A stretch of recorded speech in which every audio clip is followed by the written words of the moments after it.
What if everything you were taught about melanin was only a fraction of the truth? What if it's not just about skin color, but about function, design, protection, maybe even deeper significance than most people ever imagined? And what if the very thing people have been judged for, mocked for, devalued for, was never something lesser at all? What if it was something extraordinary? Welcome back to EarthTone Archetypes. In this episode, From Black to EarthTone, The Power of Melanin, Part 1B, Legacy in My Skin. We're going deeper, because melanin is not just a surface story. And if you've been taught to think small about it, you may have been taught to think small about yourself. At EarthTone Archetypes, this is one of the main reasons we do this work, because for too long, people have been conditioned to associate earth-tone people with lack, with inferiority, with deficiency, when the truth is, the deeper you look, the more the story starts to change. Most people were given a very simplified version of melanin. They were told it's just pigment, just color, just what makes one person lighter and another person darker. But the real story is more interesting than that. Melanin is found throughout the human body. It's associated with protection. It interacts with light. It has unusual chemical behavior. It binds with metals. It participates in charge-related chemistry. And the more you look into it, the more you realize this isn't just some throwaway biological detail. This is one of the most fascinating materials in the human body. And once you understand that, you have to ask a bigger question. Were we taught the full truth, or were we taught a smaller version? Because a bigger version changes how people see themselves. Let's start here. Melanin is not just about appearance. Yes, melanin contributes to visible skin tone. Yes, it helps determine how much pigment shows up in the skin, hair, and eyes. But that's not the end of the story. Melanin is also connected to protection. It helps absorb ultraviolet radiation. It plays roles in buffering and shielding biological systems, and forms of melanin exist in more places than many people realize. For example, there is neuromelanin, melanin found in parts of the brain. Think about that. If melanin were nothing more than skin color, why would important melanin-related substances show up in deeper regions of the body? Why would it matter beyond the skin? Why would serious researchers continue studying it? That alone should tell people something. The public story was small, but the scientific curiosity around melanin has never been small. And that matters, because when the world teaches you to underestimate something tied to you, part of the deeper damage is that you start underestimating yourself. That's one reason this episode is called Legacy in My Skin, because what's in your skin may connect to a larger story than you were ever taught to see. Here's another thing people rarely hear. Melanin is still being actively studied. This is not some closed subject.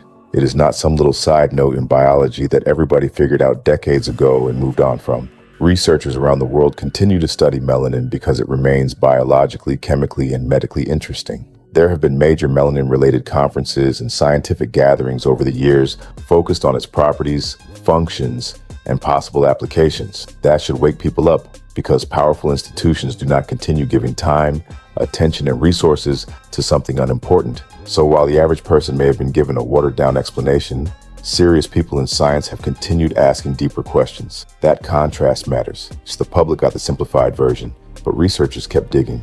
And when you realize that, it forces another question. If melanin were really that basic, why is it still drawing international attention? Why are experts still studying it? Why does it keep showing up in conversations about biology, materials science, protection, energy interaction, and human function? That doesn't prove every theory people have, but it absolutely proves this. The story is bigger than what most people were taught in school. One of the clearest things we know is that melanin absorbs light. And that's not a trivial fact. Light is energy. The body is constantly interacting with energy. Life itself depends on complex exchanges involving light, chemistry, minerals, water, and electrical signaling. So when you hear that melanin is unusually good at absorbing broad ranges of light, you should not hear that as some small fact. You should hear it as a clue, a breadcrumb, a sign that melanin may be involved in deeper protective and regulatory roles than the average person realizes. We already know melanin helps protect against certain forms of radiation damage. That matters. We already know it behaves like a serious biological shield in important ways. That matters too. And once you sit with that, you start seeing how upside down some of the social programming has been. Because what if the trait people were taught to look down on actually points to sophistication? What if the thing framed as just darker was never just anything? And at EarthTone Archetypes, we're not here to exaggerate. We're here to connect the dots honestly. And one honest connection is this: something that absorbs light, helps protect life, and keeps drawing scientific attention is not something to casually dismiss. Now let's go one layer deeper. Melanin is also associated with redox activity. In simple terms, that means it can participate in chemical processes involving the movement of electrons. That matters because electron transfer is a huge part of life. The body is electrical in ways many people never stop to think about. Nerves fire, signals travel, cells communicate, chemical balances shift constantly. Melanin also shows the ability to bind with certain metals. Again, that's not a random detail. When you start putting these pieces together, light absorption, protective behavior, redox activity, metal binding, you stop looking at melanin like a passive paint job. You start seeing it as something more responsive, more active, more involved. Not magic, not fantasy, but not trivial either. And for a lot of people, that realization hits deep, because if the body contains a material that can interact with light, chemistry, minerals, and protective processes in these ways, then maybe what we were taught was not false in the simplest sense, just incomplete, too small. And sometimes the most powerful lie is not a total lie. Sometimes it's a shrunken truth. Now here is where the conversation becomes even more interesting. Some research has suggested that melanin behaves differently under hydrated conditions. In other words, water matters. Now think about that carefully. The human body is largely water. Life depends on water. Electrical behavior in the body is deeply tied to fluid balance, minerals, charge, and movement. So if melanin's behavior changes in the presence of water, that should make people pause, because now we're not just talking about color. Now we're talking about a biological material whose behavior may shift under the same life conditions that define the human body itself. That does not mean we should jump into wild claims, but it does mean a bigger question becomes reasonable. Are we dealing with a simple pigment, or are we dealing with part of a deeper, responsive living system? That is a fair question. And at EarthTone Archetypes, we are not afraid of fair questions, because once you learn that melanin may respond differently when hydrated, and that hydration is central to life, it becomes harder and harder to keep pretending this subject is shallow. Maybe the real breadcrumb here is not proof of some dramatic theory. Maybe the breadcrumb is simply this: melanin may be more important than we were taught. And if that's true, then people connected to that story may be more than they were taught too. Let's bring this back to the human level, because this is not just a science topic, this is an identity topic.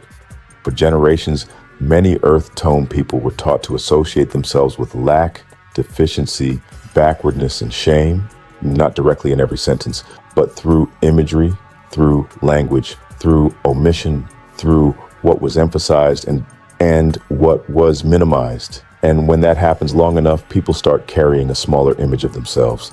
That's why this matters, because learning that melanin is biologically fascinating is not just intellectually interesting.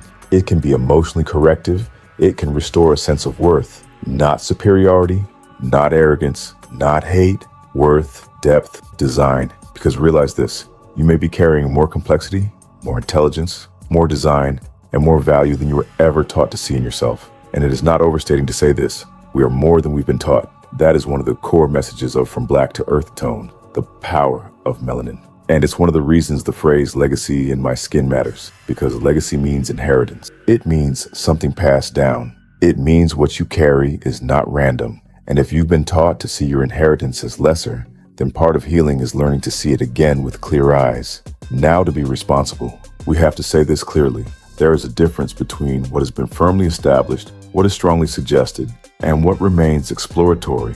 What has been established. Melanin is real. It matters biologically.